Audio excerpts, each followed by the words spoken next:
Hello everyone and welcome back to another video from Webtech Tutorial.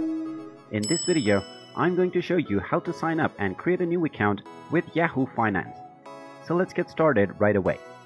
First of all, just open up your web browser and then in the address bar type in finance.yahoo.com and press enter. This will now take you into the official Yahoo Finance website. Now in order to sign up and create a new account, click on the sign in button at the top right corner. This will then take you into the sign in page where you can click on create an account button to start creating your new account.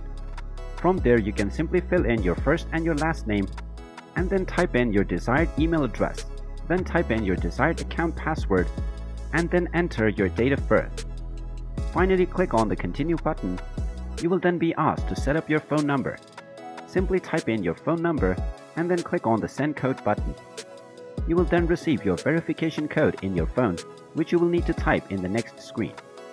After you type in your code, your account will be activated and you will be logged into your account with Yahoo Finance.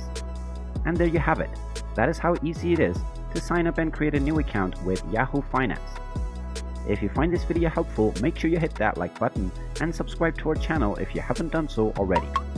Also ring that notification bell to never miss another update from us. Thank you for watching and I will see you again in the next video.